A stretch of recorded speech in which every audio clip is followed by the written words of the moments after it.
মুহাম্মদুর রাসূলুল্লাহ সাল্লাল্লাহু আলাইহি ওয়াসাল্লামকে একজন জিজ্ঞেস করেছেন, হুজুর আপনি নবী হইলেন কবে?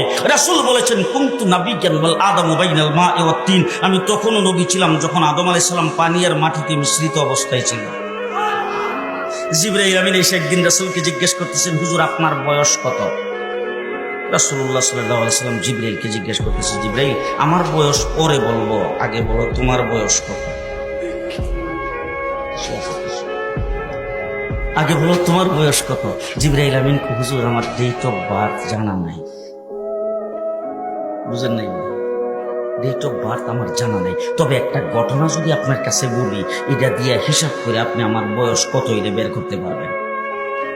আপনারা কাহিল হয়ে গেছেন, কথা শুনতেছেন? জিবরাইল বলতে শুধু একটা ঘটনা বললে আপনি হিসাব করে তারপর আমার বয়সটা বের করতে পারবেন। যখন এই কথা বলছেন, রাসূল বলে কি ঘটনা? বল হুজুর আমাকে যখন আল্লাহ সৃষ্টি করেছেন তখন আমি আরশের নিকটে দেখতাম একটা তারা উঠতো, একবার উঠলে ৭০,০০০ বছর থাকতো। কয় বছর?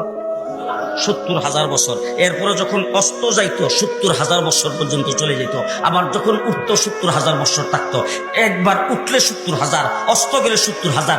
এইভাবে তারাটা উঠতে আর অস্ত যাইতে আমি ৭২,০০০ বার দেখছি। হুজুর এখন হিসাব করে আমার বয়সটা কত এটা আপনি বের করে নিন। রাসূলুল্লাহ সাল্লাল্লাহু আলাইহি সাল্লাম বলেন, হিসাব করার জন্য তো ক্যালকুলেটর মেশিন লাগবে, সেই মেশিনটা তো এখন নাই, হিসাবটা পরে করব।